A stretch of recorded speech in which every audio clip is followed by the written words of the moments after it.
சாய்ராம். என் அன்பு செல்லமே, என்னுடைய அழகான தங்கமே, வாழ்க்கையில் ஒரு விஷயம் கிடைக்கப் போகிறது என்றால் அது எந்த ரூபத்தில் வேண்டுமானாலும் கிடைக்கும். அது நல்ல ரூபத்தில், அதாவது நல்லவர்கள் மூலியமாகவும் கிடைக்கும்.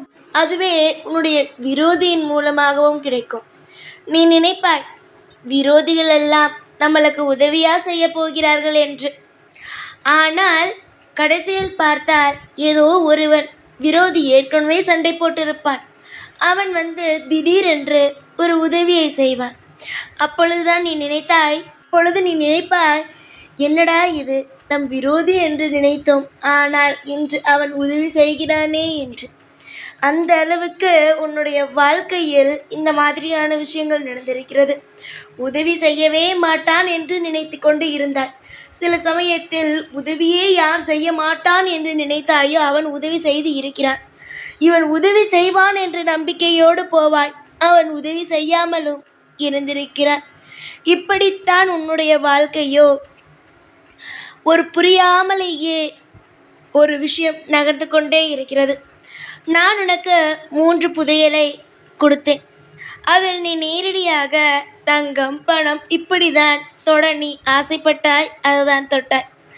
ஆனால் குப்பை என்ற ஒரு விஷயத்தை நான் வைத்தேன், அதை தொடவே இல்லை. சரியா? அதை தொடலாமா என்று யோசித்து, அதற்கு பிறகு நீ தொடலாமா என்று யோசித்து தான் அதை தொடுவாய். ஆனால் தங்கத்தையும் பணத்தையும் உடனே தொடுவாய். தங்கமும் பணமும் முக்கியம்தான், ஆனால் குப்பையில்தான் துளைத்தது அனைத்தும் கிடைக்கும்.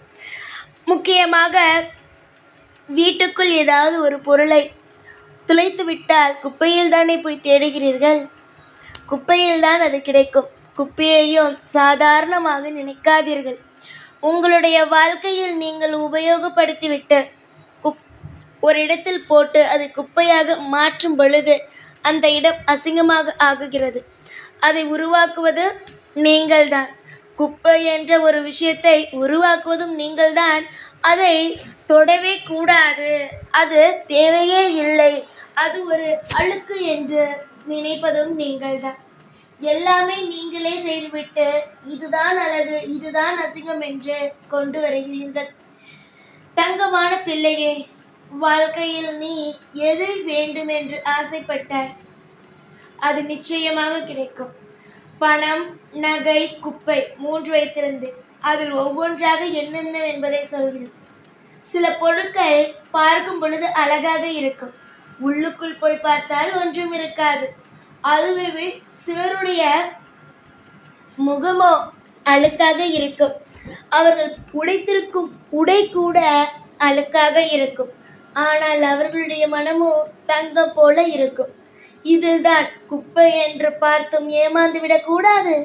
தங்கம், வைரம், நகை, பணம் என்றும் பார்த்தவுடன் ஏமாந்து விடக்கூடாது.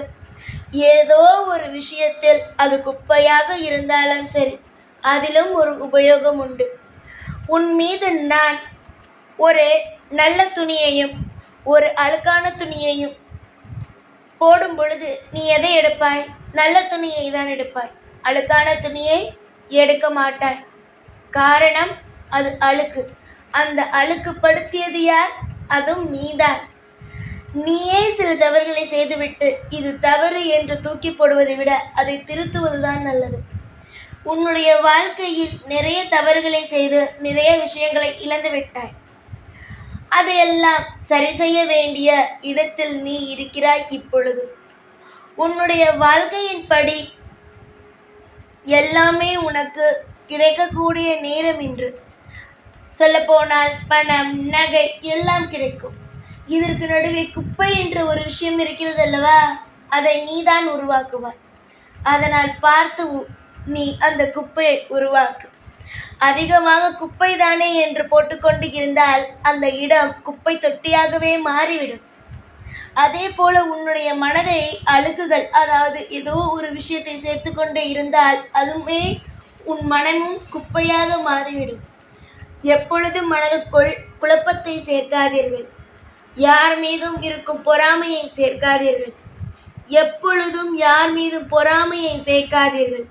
உங்களுடைய மனதை தெளிவாக வைத்திருந்தீர்கள், ஆனால் குப்பை என்ற ஒரு விஷயம் உங்கள் வாழ்க்கையில் வராது. அதுபோல உங்களுடைய வாழ்க்கையில் ஒவ்வொரு விஷயங்களையும் செய்வதற்கு முன்பு யோசித்து செய்யுங்கள். யோசித்து செய்யாமல் எல்லா விஷயத்தையுமே செய்துவிட்டு இது நடந்து விட்டது அது நடந்து விட்டது என்றால் அதுவும் ஒரு வகையில் குப்பைதான். அதை நீங்கள் தான் உருவாக்கினீர்கள். உங்களுடைய வாழ்நாள் முழுவதுமே நான் ஒரே ஒரு விஷயத்தை மட்டும் சொல்ல ஆசைப்படுகிறேன். என்ன தெரியுமா? கவலை எங்கு இருக்கிறதோ அங்கு நிம்மதி இருக்காது. நிம்மதி எங்கு இருக்கிறதோ அங்கு கவலை இருக்காது. நீங்கள் இப்பொழுது பணம், நகை என்று ஆசைப்படுகிறீர்கள். ஆசைப்படுங்கள். ஆனால் அது மட்டும்தான் உலகம் என்று எப்பொழுதும் நினைத்து விடாதீர்கள்.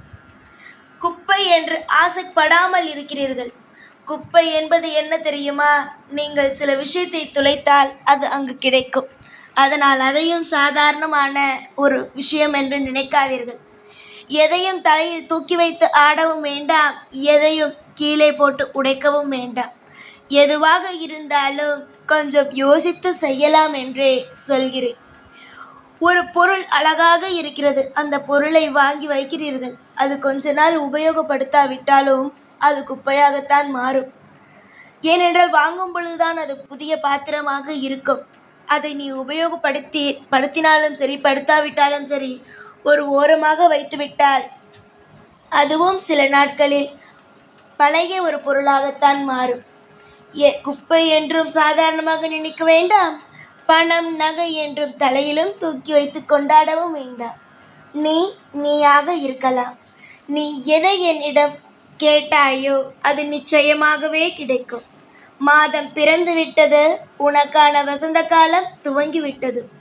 என்னுடைய பிள்ளையுடைய வாழ்க்கையில் இருக்கும் ஒவ்வொரு கசப்பான விஷயத்தையும் எடுப்பதற்காகத்தான் வந்திருக்கிறேன்.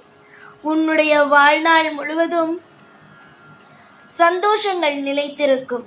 சகல ஐஸ்வர்யங்கள் எப்பொழுதுமே நிலையானதாக இருக்கும். தேடிக்கொண்டு ஒவ்வொரு விஷயத்திலேயும் ஓடுகிறாய்.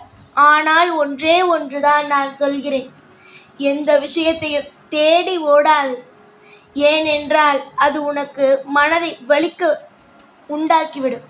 இவ்வளவு ஓடுகிறேனே, ஆனால் நாம் கேட்டது எதுவுமே கிடைக்கவில்லையே என்று ஓடிவிட்டாய். ஆனால் அது இன்னும் நீ ஆசைப்பட்ட விஷயங்கள் உன் கைக்கு கிடைக்கவில்லை. ஆனால் அப்படியே விடு. எப்படி உன்னோடு வருகிறது என்பதை மட்டும் பார். அதிகமாக எதையும் நினைத்து குழம்பாதீர்கள். எல்லாவற்றுக்கும் ஓய்வு கொடுங்கள். எல்லாமே உங்களுக்கு நல்லது நடக்கும். காலம் முழுவதும் உங்களுக்கு நான் இருப்பேன்.